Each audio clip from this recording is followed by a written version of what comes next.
Uma boa tarde a todos. Agradeço à comissão organizadora e os colegas presentes.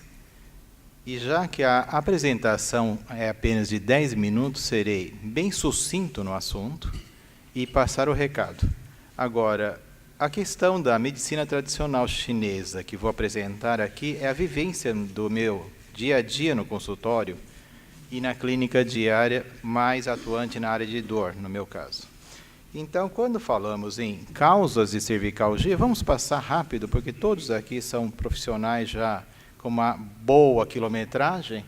Então, temos as causas que são externas e internas. E aqui eu vou enfocar um pouco mais no conceito metabólico, estagnação de Qi Shui, e dar um colorido, dar uma interpretação, digamos, através de interpretações de exames laboratoriais e tentar chegarmos no conceito de por que uma alteração metabólica pode se manifestar como uma dor metabólica e estagnação de Qi e Shui. Ok?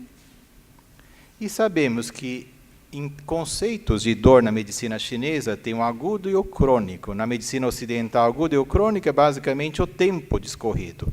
E na medicina chinesa, o agudo é patologia de uma penetração, uma estagnação mais superficial, que pode se iniciar pela penetração do canal de energia tendino-muscular e aprofundando quando não tratado. E quando ocorre aprofundamento, se torna uma doença crônica. Então, na medicina chinesa, seria o conceito de Yang-Yin. Yang, superficial agudo, e Yin, o crônico. Não necessariamente o tempo cronológico nosso. E a fisiopatologia da dor, nós podemos pensar em, para que manifeste uma dor, podemos seguir alguns trajetos, do tipo retenção de frio e calor no sangue, invasão de retenção de frio, invasão com retenção de frio no meridiano, estagnação de Qi do fígado, debilidade do Yang, estase e deficiência do Qi, ou por traumas externas e internas, levando distúrbio circulatório, estagnação de Qi, ocasionalmente levando a uma presença de mucosidade e, consequentemente, a dor. Estou passando isso rapidamente porque o interesse maior nosso não é discutir esse daqui, mas sim isso. Por quê? Isso daqui é o pulmão, está representado o pulmão, onde temos a captação da energia do céu, o ar. Portanto, oxigênio. E energia baço-pâncreas, o alimento, a captação do alimento, nutrição terrestre. E vamos começar a entender um pouquinho o mecanismo, o metabolismo disso. Então, vamos tentar associar um pouquinho o que nós conhecemos da medicina tradicional chinesa e o que nós conhecemos da parte fisiológico-bioquímico. Quando falamos em oxigênio, temos a necessidade de quantidade de elemento ferro, hemoglobina, suficiente para que a glicose, que é um elemento terra, energia, seja combustível, seja queimado adequadamente para a produção de energia.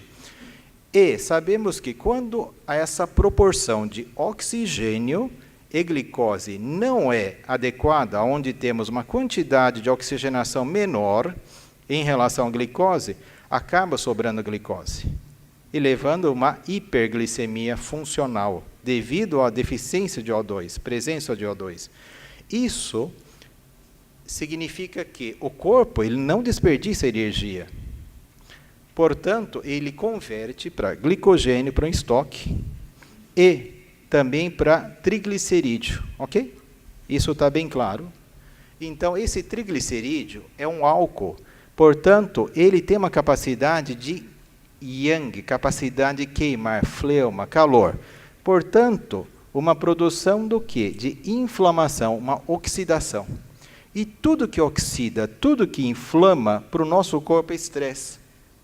O estresse pode ser decorrente de fatores internos, do tipo fatores emocionais, e fatores alimentares também, como fator inflamatório, alimento inflamatório, gerando estresse. E toda vez que temos o fator estressor, ocorre a ativação do Yang do rim e o Ming-Men começa a ter a sua função. E o adrenal, no primeiro momento, e o cortisol, para manter o nível de estresse, ele eleva. Essa elevação perpetua o quê? Uma resistência periférica insulínica, à insulina, e gerando também aumento, manutenção da taxa de glicemia em nível um pouco mais elevado. E começando a fechar o circuito, gerando o quê? O calor contínuo e a mucosidade. Esse conceito do LDL aqui é o seguinte: para mantermos o Ming-Men, o adrenal ativo, constantemente ativo, necessita-se sempre de alimento. Então, o alimento para o adrenal podemos chamar de colesterol LDL. Portanto, quando temos um LDL aumentado, onde tem um triglicerídeo elevado e glicemia elevada, temos que pensar, primeiro, se o fator estressor é benéfico ou necessário. E algumas vezes baixamos inadvertidamente o LDL usando as estatinas da vida, em vez de ter uma melhora do quadro, há uma pior. Não vou entrar muito em detalhes nesse caso, no momento oportuno podemos debater sobre isso. Tá? Agora, a mucosidade, o conceito de mucosidade, podemos explicar por aqui. Então, sabendo disso, vamos para a parte prática. O que eu faço isso, como que eu visualizo isso na prática diária? Porque quando nós tentamos explicar para o paciente, olha, é uma umidade, mucosidade, calor, os pacientes não entendem, principalmente quando recebemos colegas médicos alopatas céticos, não é assim? Então, não adianta tentar explicar o que é uma mucosidade, o que é uma fleuma. Então, vamos tentar interpretar pelos exames laboratoriais o que acontece. Então, o exemplo que eu trouxe de uma paciente, é uma paciente de 32 anos, administradora, casada, com dor generalizada, há 15 anos, com pior há 3, com cefaleia ucraniana diária de 3 anos, cirurgia bariátrica, portanto, uma paciente que se submeteu a uma cirurgia de desnutrição programada. E uma cervicobraquialgia bilateral há 5 anos e esses floridos. Aqui é uma imagem, termometria, uma termografia cutânea. Termografia é uma imagem de captação de emissão de ondas infravermelhas. Há 4 horas da tarde, não sei que sala que é, sala 3, teremos uma apresentação e uma aula sobre termografia também com os nossos amigos, Dr. Marcos Brioski e Dr. Joaci. E é um exame muito interessante para entendermos como que está o mecanismo metabólico e simpático. Bom, vamos lá.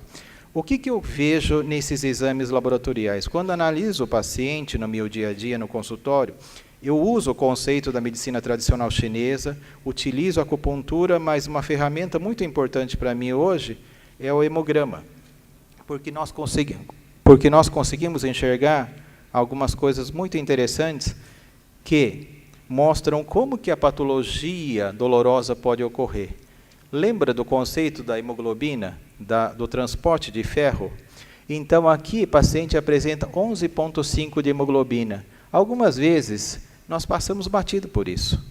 Olha, está um pouquinho anêmica, mas isso é carência de ferro, ok, vamos repor e pronto, acabou. Será que é só isso? Talvez não, vamos discorrer um pouquinho sobre isso. Quando a hemoglobina está abaixo de 12, nesse número, onde o mínimo 12, máximo 16, o ideal seria a média de 14. Então, se a paciente apresenta 11,5 de hemoglobina, com certeza está tendo diminuição do aporte de oxigênio adequado. Portanto, o aporte calórico está alterado. Está sobrando glicose, levando a uma hiperglicemia funcional. Tudo bem? Está muito confuso ou está tranquilo? Tranquilo? E aí, o que acontece? Essa glicemia é convertida em glicogênio e em triglicerídeo. Esse triglicerídeo, ele vai ser estocado aonde?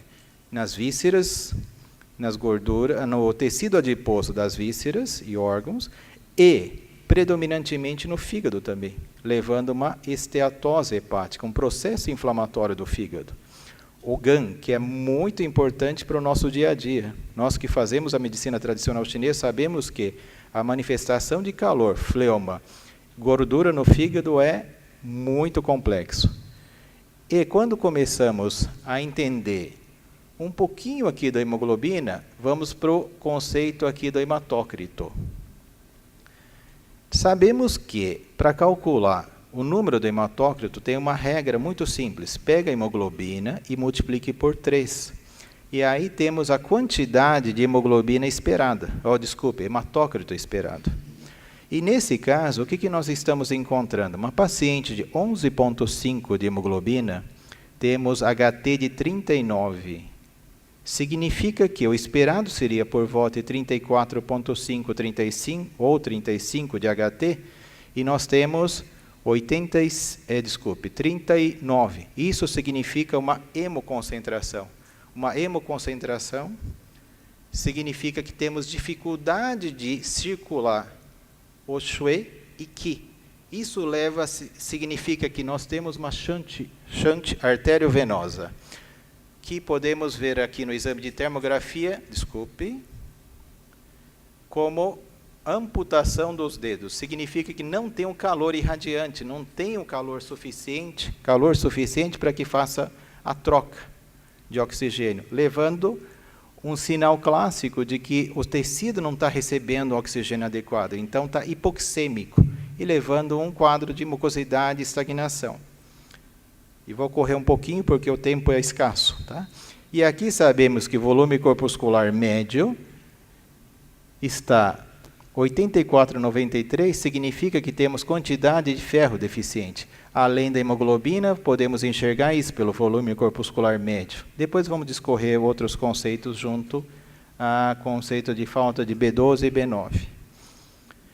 E aqui, só para comprovar, ferritina baixa. Então, vamos repor a ferritina para que o paciente melhore. Porém, essa reposição é o seguinte: paciente anêmico com carência de ferro crônico não tem grandes problemas, a não ser a fadiga crônica e dor. Porém, se tentarmos repor rapidamente o ferro, isso intoxica, isso gera calor, mais calor. Então, é muito importante saber repor o ferro adequadamente.